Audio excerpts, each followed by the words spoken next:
Mac Harris, 5 tackles, 9, posted the 17th 100 tackle season in program history. How y'all doing? Honestly, I never really look at stats like a time for me to, boast on or brag about myself or anything like that. I think it was more so just about like how we play defense that means the most to me. So 100 tackles, 100 tackles. Definitely a cool stat I'll be able to, tell my kids later down the road, but just proud of how we played as a defense, really. How did you feel coming out of the tunnel pre-game back, senior night, hugging Alex and your other fellow seniors and so forth? It was good. It was good. Mike Lofton almost got me. I told y'all I wasn't gonna cry, and Mike Lofton almost got me, but it didn't happen. It felt great. Hopefully, God willing, I get to play at the next level, and this isn't my last time playing at Ray J or anything like that. But it was definitely a surreal moment, and I always prided myself on, whatever I do, just leaving it better than when I found it, no matter what it is. And I think I've done a great job of doing that. So yeah, it was surreal. What does it mean to you to complete an undefeated season at home for the first time since 2002? It was a great time. It was fun, man. Like going out there and from a defensive perspective, just flying around and really getting after people. We're a defense who doesn't want to allow points, obviously, but at home, we've really put a staple on that, and I think it leans towards the culture of the place, and making this a hard place to play whenever you come here. How did it feel to you when you guys lost Schuler tonight?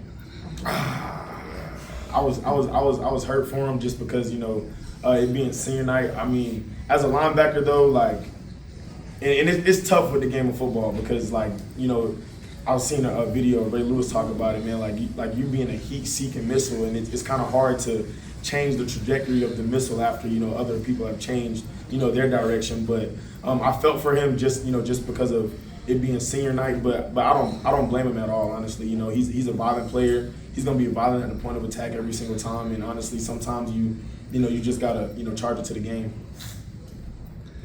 When you jump on a team the way you guys did, don't you feel like you're looking to go for the killer instinct to try to set the trend for how things are to go throughout the game? Because once you guys got going, you didn't stop, and all of a sudden these guys are down 28-0, and at that particular point, it's almost like they're defeated, but yet you still have more work to do. I mean, you never looking to shut it down, but I definitely understand what you're talking about, man. Like we come out and we want to set the tone, like Coach Golis just talked about. Our kickoff KOR unit; those are the first units that are going to be up during the game, and we always say, these are the units that are going to set the tone. So, kickoff going out there tonight, doing what they did, and then us as a defense following right behind them and trying to go out there and nullify everything. So yeah, it's definitely a good thing to be able to nullify people, but never satisfied once you do that. Mac, how are you guys able to stay so connected to your process, even with all the outside noise with Coach Golis this week?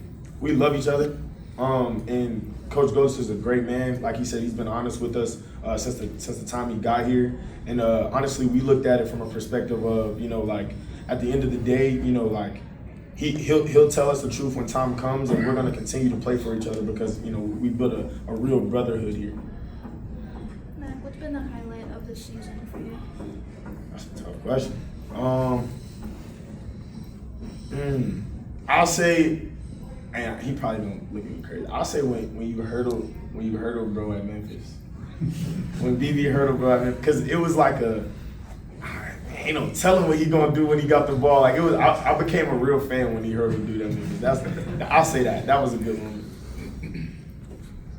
Speaking of playing at the next level, are there any linebackers you maybe model your game after in the NFL, or anyone that you wouldn't mind playing next to? You know what I mean? All of them. All of them. God willing, I get to play in the league. Like I'm honored to play with, next to, or whatever with any linebacker that's in the league right now. And I mean, I could go on a whole tangent about who I watch and who inspires me, but I would never say I'm gonna limit my options to playing with such and such. Nah, never at all. It's a blessing to be playing in that league. Like Coach said, like there's some monsters up there, and I just want to be a part of the group. Matt, go on the tangent. Tell us who you would like to play with or who you would model your game after. Go on that tangent. I'll tell you who I like to watch. I like to watch Fred Warner. I like to watch Patrick Green, Roquan Smith. I like to watch D Winners, Dre Greenlaw. It's a lot. I don't want to miss nobody. Y'all already got me started. Nah, but those are some guys I'm definitely watching. Jamal Adams just moved to linebacker. I've been watching him for a long time when he was playing safety with the Seahawks and stuff like that. But he's somebody that I look up to a lot as far as just style of play and definitely like style when it comes to the game. He got a lot of swag on him. How about Levante David? Great player. What are we talking? He's a legend. What are you talking about? Now, I got a question. You see guys in the college, you come into college football to get an opportunity to play as soon as they get in, whether they're 5 stars, 4 stars coming out of college. But then you got guys like yourself who get to a university, you got to wait your turn. Can you talk about, what has happened to you during that process, not only as a player, but as a person and now as a man who's set to leave this university? And just talk about that process and, how you've transformed from a snotty-nosed freshman to now this handsome guy who's accomplished all these things at the university and got an opportunity to extend your career.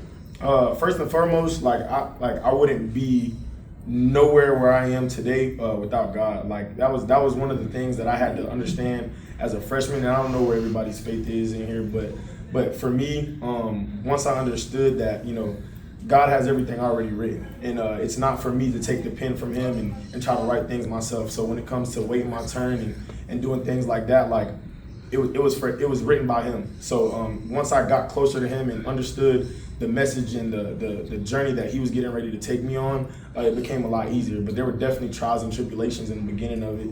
2020, losing my sister, losing my grandma, for a freshman, that's really hard. I remember playing a lot as a young guy, and it was all, everything was just moving so fast. I'm from the country, so being in the city of Tampa alone was just real fast for me.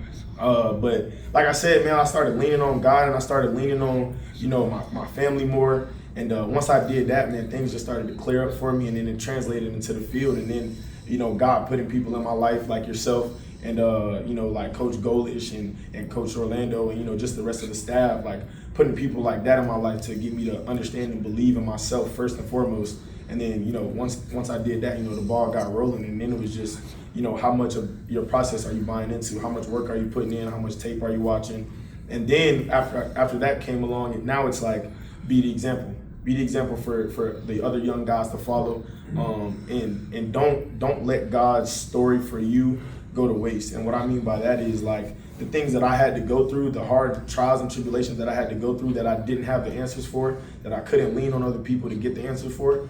Whenever I see younger guys that were in my shoes, put them under my wing and tell them what's up. You know what I'm saying? And I think that's one of the biggest things God's been doing for me, throughout my entire life. But definitely my collegiate journey, giving me those trials and tribulations, not for me, but for everybody to come whenever time comes for them to need advice or for them to need a big brother to lean on. Like I said, you were something like that for me as well. So I'm that for them, and I couldn't thank God enough for that. So everybody's asking you about who you want to play with and all that. So when you talk about intangibles in the NFL, high motor, high energy, leadership, what are those 3 things that you actually can bring to any pro or NFL roster? Because those are what I call the intangibles. By now, if you don't have the ability, you don't have it. But those are the extra things that you're going to have to find out as you go through the pro process. Absolutely. One of the things I pride myself on is just being in love with the grind. Not a single time you'll see me out there complaining about the grind or worried about any of that, man. Like having a high motor is what you need as a linebacker. Obviously as an NFL player, but a linebacker for sure. And then also being able to go out there and understand your losses. I think that's another thing that I have that's intangible. Like understanding, okay, I did this wrong, I need to make it up there. And then when you're playing with the best players in the world, that's something you're gonna have to have. Obviously, nobody wants to miss a play or mess a play up, but you have to have the ability to bounce back and to continue to play. Thank you, man. Appreciate you.